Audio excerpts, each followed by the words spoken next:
एक deadly wires का इलाज ढूंढते ढूंढते एक साइंटिस्ट ने ऐसी खतरनाक बारिश बना दी जिसमें भीगते ही लोग दर्द से चीखते हुए मरने लगे और कुछ ही दिनों में एक के बाद एक पूरा शहर नक्शे से गायब होने लगा। ये तब की बात है जब ये सब शुरू नहीं हुआ था। डेनमार्क की एक यूनिवर्सिटी में सिमोन नाम की लड़की अपने एग्जाम के लिए जल्दी जल्दी क्लास की ओर जा रही थी। तभी अचानक उसके पिता फेडरिक वहां पहुंचते हैं और बिना कुछ बताए सिमोन को पकड़कर अपनी कार में बैठा लेते हैं। कार में पहले से ही सिमोन का छोटा भाई रेशमस और उसकी माँ बैठे हुए थे। फेडरिक बेहद घबराया हुआ था और बिना कुछ समझाए कार को बहुत तेज चलाने लगा। वह उन्हें जंगल के अंदर बने एक गुप्त बंकर की ओर ले जा रहा था जिसे उसकी कंपनी अपोलो ने तैयार किया था। मौसम भी तेजी से बिगड़ रहा था और लगता था कि किसी भी वक्त बारिश शुरू हो जाएगी। इसी बीच फेडरिक की तेज रफ्तार के कारण आगे कुछ गाड़ियों का एक्सीडेंट हो गया जिससे सड़क पूरी तरह ब्लॉक हो गई। लोग गुस्से में फेडरिक से बहस करने लगे लेकिन उसे किसी की परवाह नहीं थी। उसने तुरंत अपनी फैमिली को कार से उतारा और उन्हें लेकर भागते हुए जंगल के अंदर घुस गया। वहां पहुंचते ही आसमान से बारिश की पहली बूंदें गिरनी शुरू हो गई थीं। फेडरिक ने जल्दी से अपने फिंगरप्रिंट से बंकर का लॉक खोला और सबको लेकर अंदर चला गया। अंदर पहुंचकर सिमोन और रेशमस दोनों हैरान थे कि आखिर उनके पिता उन्हें यहाँ क्यों लाए हैं। बंकर में हर जरूरत का सामान था, कई सालों तक के लिए खाना, पानी और एक खुद का एयर प्रोसेसिंग सिस्टम भी। सिमोन अपने पिता से सवाल करने ही वाली थी कि तभी फेडरिक ने प्रोटेक्टिव सूट पहना और बाहर जाने की तैयारी करने लगा। वह बस इतना कहता है, जब तक मैं वापस ना आ जाऊं कोई भी बंकर से बाहर नहीं जाएगा। सिमोन उसे रोकने की कोशिश करती है और सच्चाई जानना चाहती है। तब फेडरिक बताता है कि बाहर हो रही बारिश में एक बहुत खतरनाक वायरस फैल चुका है। जो भी उसके संपर्क में आता है वह कुछ ही सेकंड में दर्द से तड़प कर मर जाता है। फेडरिक ही एकमात्र व्यक्ति था जो उसका इलाज ढूंढ सकता था, इसलिए उसे तुरंत कंपनी के हेडक्वार्टर जाना था। जाते जाते वह सिमोन से कहता है कि रेशमस का खास ध्यान रखना क्योंकि आने वाले वक्त में वही सब कुछ बदल सकता है। सिमोन को अब भी कुछ समझ नहीं आया था पर फेडरिक बंकर छोड़कर चला गया। थोड़ी देर बाद सिमोन ने अपने फोन पर इंटरनेट खोला और जैसे ही खबरें देखी उसके होश उड़ गए। हर जगह मौत, तबाही और डर के दृश्य थे। लोग सड़कों पर गिर रहे थे, चिल्ला रहे थे और बारिश में तड़पकर मर रहे थे। सिमोन ने डरते हुए अपने भाई से बातें शुरू की। तभी उनकी माँ बोली कि वे लोग अभी सेफ हैं, लेकिन चाहे कुछ भी हो जाए बाहर नहीं जाना है। वे अभी बातें ही कर रहे थे कि अचानक बंकर के दरवाजे पर कोई जोर जोर से नॉक करने लगा। रेशमस को लगा कि शायद पापा लौट आए हैं। माँ ने उसे मना किया पर उसने बात नहीं मानी और बंकर का दरवाजा खोल दिया। जैसे ही दरवाजा खुला बाहर बारिश से भीगा हुआ एक आदमी गिर पड़ा। उसकी त्वचा जल रही थी और वह तड़पता हुआ रेशमस को बाहर खींचने की कोशिश करने लगा, मगर तभी रेशमस की माँ ने तुरंत रेशमस को अंदर खींच लिया और खुद उस आदमी को धक्का देते हुए बारिश में चली गई। बारिश में भीगते ही वह खुद भी इन्फेक्टेड होकर तड़पने लगी। बावजूद इसके उसकी सबसे बड़ी चिंता सिमोन और रेशमस के लिए थी। उसने दोनों से कहा कि एक दूसरे का ध्यान रखें। इसके बाद सिमोन भी रोते हुए दरवाजा बंद कर अंदर चली गई और अपने पिता फेडरिक को कॉल करने की कोशिश करने लगी, लेकिन उसका फोन फेडरिक के फोन से कनेक्ट नहीं हो रहा था, जिससे उसका डर और बढ़ गया। उसी समय उसे फेडरिक की बातें याद आईं जब उसने कहा था कि सिमोन को रेशमस के सामने सब सामान्य दिखाना चाहिए। इस याद के सहारे सिमोन ने खुद को संभाला और बंकर के सारे सिस्टम्स को चेक करना शुरू किया। उसे पता चला कि उनके शहर में और भी कई ऐसे बंकर मौजूद थे जिन्हें अपोलो कंपनी ने बनाया था। सिमोन ने उन बंकर से कांटेक्ट करने की कोशिश की, लेकिन कोई फायदा नहीं हुआ। इसी दौरान उसने बंकर में उपलब्ध सामान देखते हुए एक रेडियो खोज लिया। रेडियो की मदद से उसने एक आदमी से कांटेक्ट किया जो अपने घर के बेसमेंट में छुप कर रह रहा था। बाहर के हालात बेहद खतरनाक थे और कई लोगों को पास के हॉस्पिटल में शिफ्ट किया जा रहा था ताकि ह्यूमंस की जान बचाई जा सके। सिमोन ने उस आदमी को फेडरिक का नंबर देकर कॉल करने को कहा, लेकिन उसके कोशिश करने के बावजूद फेडरिक से कांटेक्ट नहीं हो पाया। सिमोन को लगा कि शायद फेडरिक भी मर चुका है क्योंकि बाहर जीवित रहना लगभग नामुमकिन था। तभी अचानक पूरे शहर में लाइट चली गई, जिससे सिमोन का रेडियो कनेक्शन टूट गया और अब वह अकेले बंकर में रेशमस का ध्यान रखने लगी। एक हफ्ते बीत जाने के बाद भी जब फेडरिक वापस नहीं आया तो सिमोन ने हिम्मत करके बाहर जाने की योजना बनाई। उसने रात में पीपीई किट पहनकर बंकर के गेट तक पहुंची, लेकिन तभी उसे अपनी माँ के मरने के विजन्स दिखाई देने लगे। डरकर वह तुरंत वापस बंकर में आ गई। रेशमस भी उसे बाहर जाने नहीं देना चाहता था क्योंकि वह समझ चुका था कि बाहर का खतरा बहुत बड़ा है। इस तरह धीरे धीरे एक महीना बीत गया। इस दौरान सिमोन को कई बार रेशमस का ध्यान रखने में कठिनाई हुई, लेकिन उसने पूरी कोशिश की कि वह एक अच्छी बहन साबित हो और उसके भाई की देखभाल करे। साथ ही वह बंकर में मौजूद सभी संसाधनों और सिस्टम्स के बारे में भी सीखती गई। इसी दौरान उसे याद आया कि कुछ समय पहले रेशमस को एक अजीब सा वायरस हुआ था जिसके बारे में किसी को जानकारी नहीं थी। उस समय फेडरिक ने खुद एक एंटीडोट तैयार किया और रेशमस को दिया।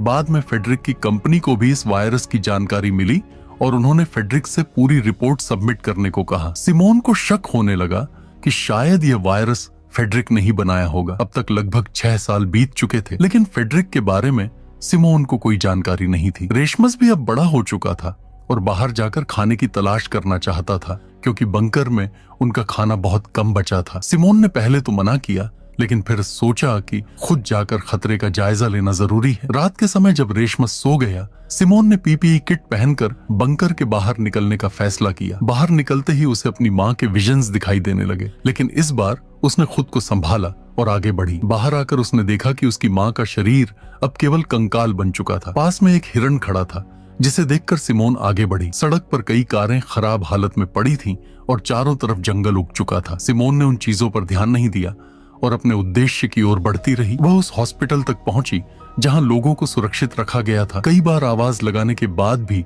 वहां कोई रिस्पांस नहीं मिला। फिर जब सिमोन अंदर जाकर देखती है तो वहां का नजारा पूरी तरह से तबाही में बदल चुका था। चारों तरफ हर चीज बर्बाद पड़ी थी और जमीन पर जगह जगह लोगों की लाशें बिखरी हुई थी। तभी अचानक से उसके सामने एक भेड़िया आ जाता है। डर के मारे अपनी जान बचाने के लिए सिमोन पास वाले एक कमरे में जाकर छिप जाती है। कुछ देर बाद जब बाहर सब शांत हो जाता है तो वह धीरे धीरे बाहर निकलती है और वापस अपने बंकर में लौट आती है। वहां पहुंचकर सिमोन तुरंत रेशमस को सब कुछ बताती है कि बाहर की स्थिति पहले से कहीं ज्यादा खराब हो चुकी है। अब अगर उन्हें जिंदा रहना है तो इस जगह से निकलकर किसी और बंकर में जाना पड़ेगा जो इसी सिटी के अंदर कहीं मौजूद है। यह सुनकर रेशमस अगले ही दिन सिमोन के साथ बाहर जाकर दूसरा बंकर ढूंढने का डिसाइड करता है। वो दोनों अगले दिन निकलने की तैयारी करके सोने चले जाते हैं, लेकिन रात में अचानक कुछ गड़बड़ होने लगती है। बंकर का ऑक्सीजन लेवल तेजी से गिरने लगता है और दोनों में से किसी को भी इसका अंदाजा नहीं होता। कुछ ही देर में सिमोन कम ऑक्सीजन की वजह से बेहोश हो जाती है, मगर किस्मत से रेशमस को सही समय पर अलार्म्स की आवाज सुनाई दे जाती है। वह तुरंत सिमोन को उठाता है और उसे लेकर जल्दी से बंकर के बाहर भागता है। अब वह दोनों बिना पीपीई किट के बाहर आ चुके थे, लेकिन हैरानी की बात ये थी कि उन्हें किसी तरह की परेशानी महसूस नहीं हो रही थी। इसका मतलब साफ था, अब वो बिना सूट के भी बाहर सरवाइव कर सकते थे। लेकिन तभी अचानक कुछ लोग उन्हें गन पॉइंट पर ले लेते हैं। असल में यही लोग थे जिन्होंने सिमोन को पहले बाहर घूमते हुए देखा था, और जब वह वापस बंकर में लौटी थी तो इन्हीं लोगों ने उनकी ऑक्सीजन सप्लाई को बंद कर दिया था ताकि दोनों को होस्टेज बनाकर अंदर का राशन लूटा जा सके। वो लोग सिमोन और रेशमस को गन पॉइंट पर अंदर के एक कमरे में बंद कर देते हैं और खुद बंकर में खाने पीने का सामान ढूंढने लगते हैं। लेकिन क्योंकि सिमोन और रेशमस का राशन पहले ही खत्म हो चुका था, उन्हें वहां कुछ भी नहीं मिलता। ये देखकर उनका लीडर मार्टिन गुस्से में आकर सिमोन और रेशमस को बंद करके वहां से जाने लगता है। अब अगर वो अंदर ही बंद रहते तो उनकी जान पक्की चली जाती। इसलिए सिमोन एक गिलास पर लिखकर बताती है कि उसे पता है कि खाने का स्टॉक कहाँ मिल सकता है। इतना लिखने के बाद वह जानबूझकर उस पैड को तोड़ देती है जिसमें बाकी बंकर्स का नक्शा था। अब मार्टिन के पास कोई और चारा नहीं था, क्योंकि अगर उसे राशन चाहिए था तो उसे सिमोन और रेशमस को बाहर निकालना ही पड़ेगा, क्योंकि बाकियों की लोकेशन सिर्फ सिमोन के दिमाग में थी। इसी बीच मार्टिन की नजर सिमोन पर जाती है और वह अपने पुराने दिनों को याद करने लगता है। जब वह एक सोल्जर हुआ करता था, उस वक्त उसे आदेश मिला था कि वह एक ब्रिज पर तैनात रहकर उस शहर से किसी को भी बाहर जाने न दे ताकि इन्फेक्शन फैल न सके। अगर आप यहाँ तक पहुंच चुके हैं, इसका मतलब आपको कहानी अच्छी लग रही है, इसलिए एक लाइक और सब्सक्राइब तो बनता है। लेकिन एक दिन ड्यूटी के दौरान मार्टिन को एक औरत दिखती है जो अपने बच्चे को गोद में लेकर ब्रिज के नीचे से दूसरी तरफ जाने की कोशिश कर रही थी। मार्टिन उसे रोकने के लिए हवा में कई शॉट्स फायर करता है, लेकिन वह औरत नहीं रुकती। वो हिम्मत से शहर के बाहर निकल जाती है। उस वक्त मार्टिन ने उस पर दया दिखाई थी, इसलिए उसने उसे गोली नहीं मारी। कुछ देर बाद उसके साथियों ने उसे पास के टेंट में बुलाया जहां सब सोल्जर्स रह रहे थे। वहां जाकर मार्टिन को पता चलता है कि वही औरत जिसे उसने जाने दिया था दरअसल इन्फेक्टेड थी, और उसके जाने के बाद से टेंट में मौजूद कई लोग इन्फेक्शन की वजह से मर चुके थे। यह सुनकर मार्टिन टूट जाता है। उसके आखिरी साथी की मौत के साथ ही उसका सब्र भी खत्म हो जाता है। उसी पल उसने ठान लिया कि अब वह कभी किसी पर भरोसा नहीं करेगा, चाहे वो किसी भी हालात में क्यों ना हो। अब उसके लिए सर्वाइवल ही सबसे बड़ा नियम था। इतनी बातें याद करने के बाद मार्टिन प्रेजेंट टाइम में वापस आता है और सिमोन की डील को एक्सेप्ट करने से साफ इनकार कर देता है। लेकिन उनके पास खाने का कुछ भी नहीं बचा है और बिना फूड के वो ज्यादा दिन तक सरवाइव नहीं कर पाएंगे। ये सोचकर आखिरकार मार्टिन को सिमोन की बात माननी पड़ती है। वह सिमोन और रेशमस को आजाद करवाकर अपने साथ बाहर ले जाता है। कई सालों बाद जब सिमोन और रेशमस बंकर से बाहर निकलते हैं तो बाहर की हवा और रोशनी देखकर दोनों के चेहरे पर राहत झलक उठती है। इतने लंबे समय बाद बाहर आना उनके लिए किसी चमत्कार से कम नहीं था। थोड़ी देर बाद जब वे मार्टिन और उसकी टीम से बात करते हैं तो उन्हें पता चलता है कि अब दुनिया में फूड और वाटर की इतनी कमी हो गई है कि लोग जिंदा रहने के लिए इंसानों को भी मारकर खा रहे हैं। ये सुनकर सिमोन और रेशमस दोनों के होश उड़ जाते हैं। तभी अचानक कुछ दूर एक और ग्रुप नजर आता है। वो लोग अपने थर्मल सेंसर ड्रोन से इलाके में इंसानों को ढूंढ रहे थे ताकि उन्हें पकड़कर मार सकें। ये देखते ही मार्टिन ने झट से सबको एल्यूमिनियम फॉइल से ढक दिया जिससे उनकी बॉडी हीट ड्रोन कैमरा में दिखाई न दे। लेकिन पास में ही 2 और सर्वाइवर्स मौजूद थे जिनमें से एक लड़की भागते हुए सिमोन और बाकी सबके सामने आ जाती है। सिमोन उस लड़की की मदद करना चाहती है लेकिन मार्टिन साफ मना कर देता है। वो कहता है कि किसी अजनबी की मदद करना उनकी पूरी टीम के लिए रिस्क बन सकता है। पर उसी वक्त उसकी टीम में मौजूद लड़की बीटी सिमोन का साथ देने लगती है। दोनों बिना कुछ सोचे उस औरत की जान बचाने के लिए उसके पीछे भागते हैं। वो औरत भागते भागते एक छोटी सी रिवर के पास फिसल जाती है और नीचे गिर जाती है। वहीं पीछे पीछे आए कुछ लोग उसे जान से मारने ही वाले होते हैं। लेकिन ठीक उसी वक्त मार्टिन वहां पहुंचता है और बिना देरी किए उन दोनों आदमियों को शूट कर देता है, क्योंकि चाहे कुछ भी हो मार्टिन अपनी टीम का साथ कभी नहीं छोड़ता। लेकिन वाटर में गिरने की वजह से इन्फेक्टेड हो चुकी है। उसे देखकर मार्टिन को मजबूरन उसे भी शूट करना पड़ता है। सिमोन के लिए यह सब बहुत झटका देने वाला था। तभी उसे समझ आता है कि जमीन पर रहना तो सुरक्षित है लेकिन बारिश या रुके हुए वाटर के संपर्क में आना अब भी बहुत बड़ा खतरा है। यहाँ तक कि जरा सा भी कांटेक्ट उन्हें इन्फेक्ट कर सकता है। इस घटना के बाद सिमोन सबको लेकर एक और बंकर की ओर निकलती है जिसकी लोकेशन उसे याद थी। वहां पहुंचने में उन्हें लगभग 1 दिन का समय लगने वाला था। रात होने से पहले सब एक पास के घर में रुकने का डिसाइड करते हैं। घर के अंदर उन्हें मरे हुए हंटर्स के कुछ हथियार, कपड़े और थोड़ा बहुत सामान मिलता है। इसके अलावा वहां कुछ बोतलें क्लीन वाटर की भी रखी होती हैं।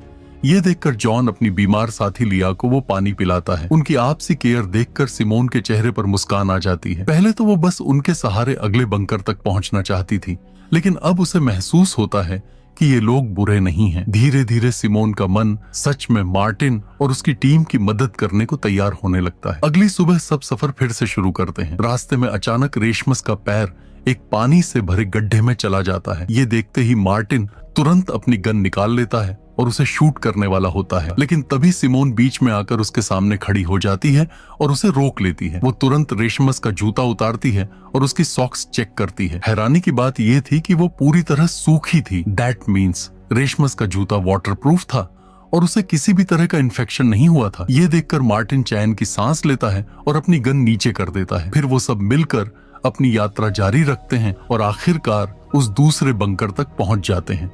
वहां सिमोन के फिंगरप्रिंट से दरवाजा खुल जाता है। अंदर का नजारा देखकर सबके चेहरे खिल उठते हैं। वहां खाने पीने का इतना राशन था कि वे लोग सालों तक आराम से जी सकते थे। सब खुशी से झूम उठते हैं और पेट भरकर खाना खाते हैं। लेकिन सिमोन को अंदर कुछ बेचैनी महसूस होती है कि उसे मार्टिन और उसकी टीम पर भरोसा नहीं है। पता नहीं कब वो उसे जान से मार दे। इस बारे में जब वो सीधे मार्टिन से बात करती है तो मार्टिन उसे समझाता है कि सिमोन पिछले 6 ईयर्स से बंकर के अंदर थी, इसलिए उसे बाहर की दुनिया और लोगों के हालात के बारे में कुछ नहीं पता। मार्टिन असल में एक अच्छा इंसान था लेकिन प्रेजेंट टाइम ऐसा था कि किसी पर भरोसा करना अब आसान नहीं था। फिर भी सिमोन ने उसकी चेतावनी को नजरअंदाज कर दिया और अंदर बंकर में चली गई। वहां वह देखती है कि एक फोन चार्ज हो रहा है जिस पर उसकी और रेशमस की बचपन की फोटोज लगी थी। ये फोन असल में सिमोन के पिता फ्रेडरिक का था जो पुराने बंकर से निकलकर इस नए बंकर में कुछ समय के लिए आए थे। सिमोन तुरंत ही रेशमस के साथ उस फोन को चेक करती है। वहां उसे फ्रेडरिक की एक वीडियो मिलती है जिसमें वह बताता है कि वह स्वीडन के एक हेडक्वार्टर में इस इन्फेक्शन का क्योर या एंटीडोट बनाने के लिए जा रहा है। सिमोन के दिमाग में तुरंत विचार आता है कि उसके पिता शायद अब भी जिंदा हैं, इसलिए वह रेशमस के साथ स्वीडन के उस हेडक्वार्टर जाने का फैसला करती है। सिमोन ने यह बात मार्टिन को भी बताई और उम्मीद थी कि मार्टिन उनकी मदद करेगा, लेकिन मार्टिन साफ मना कर देता है। उसका कहना था कि बंकर में उन्हें कोई खतरा नहीं था, जबकि स्वीडन के हेडक्वार्टर तक पहुंचने के लिए उन्हें शहर के बीच से गुजरना पड़ेगा जहाँ कितने हंटर्स छिपे होंगे। मार्टिन सोचता था कि ये बहुत रिस्की हो सकता है। मार्टिन ये भी सोचता था कि वैसे भी फ्रेडरिक की वीडियो 6 साल पुरानी थी और शायद अब तक उसकी डेथ हो चुकी होगी। अगर वह एंटीडोट बनाने में सफल हो गया होता तो मार्टिन को इसके बारे में जरूर पता चल जाता, लेकिन सिमोन ने उसकी बात को नजरअंदाज कर दिया और कुछ दिन का राशन लेकर रेशमस के साथ बंकर से निकल गई। बीट भी जॉन और लिया के साथ उनके पीछे चलने का डिसाइड करती है, क्योंकि वह सच में सिमोन का साथ देना चाहती थी। लिया खुद यह समझ चुकी थी कि सिमोन की वजह से ही वह इस बंकर तक आकर सुरक्षित हो पाई थी। वैसे भी पहले मार्टिन और पैट्रिक खुद भी लिया, जॉन और बीट को जान से मारने वाले थे। असल में उस वक्त वो तीनों मार्टिन और पैट्रिक को नहीं जानते थे और केवल एक ही ग्रुप में फंसे हुए थे। मार्टिन और पैट्रिक ने उन्हें लूटने के इरादे से पकड़ा था और बीट ने अपनी जान बचाने के लिए उन्हें अपने एक छिपे हुए अड्डे के बारे में बता दिया। वहां उन्होंने काफी दिनों तक फूड रखा हुआ था। मार्टिन उन पांचों के साथ उस जगह पर जाता है। वहां वे सभी मिलकर खाना खाते हैं और सच में उन्हें साथ रहकर काफी अच्छा लगता है। रात में बीट मार्टिन से अनुरोध करती है कि वह उन्हें प्रोटेक्शन प्रोवाइड करे। मार्टिन उस पर मान जाता है और तब से ही वे सभी साथ रहते हैं। प्रेजेंट टाइम में सिमोन और रेशमस को यह नहीं पता था कि जॉन, लिया और बीट उनके पीछे आ रहे थे। वे शहर के पास पहुंचते हैं। रास्ते में उन्हें एक बस दिखाई देती है जो आगे के रास्ते को ब्लॉक कर रही थी। दोनों थक चुके थे, इसलिए बस में थोड़ी देर आराम करते हैं, लेकिन थोड़ी देर बाद उन्हें बाहर कुछ लोगों की परछाई दिखाई देती है। दोनों डर से वहीं सन्न रह जाते हैं। तभी पता चलता है कि वो लोग बीट, जॉन और लिया थे। सिमोन को बहुत अच्छा लगता है और वह उन्हें बंकर में सुरक्षित रहने के लिए कहती है, लेकिन तीनों तय कर लेते हैं कि सिमोन के साथ ही रहना है। वे पास के किसी सुरक्षित स्थान पर पहुंचते हैं और खाना खाने लगते हैं, लेकिन तभी वहां बहुत सारे हंटर्स आ जाते हैं। उन्हें तुरंत वहां से निकलना पड़ता है। भागते हुए सिमोन अलग हो जाती है और रोड पर एक जाली के पास पहुंचती है जिस पर कई मिसिंग पर्संस के पोस्टर्स लगे हुए थे। यह देखकर सिमोन को बहुत बुरा लगता है। जाली की दूसरी तरफ वह एक छोटा बच्चा देखती है जो अकेला था। बारिश जल्दी ही शुरू होने वाली थी। अब उनके साथ क्या होगा और क्या यह सब बारिश होने से पहले किसी सेफ जगह में पहुंच भी पाएंगे या नहीं?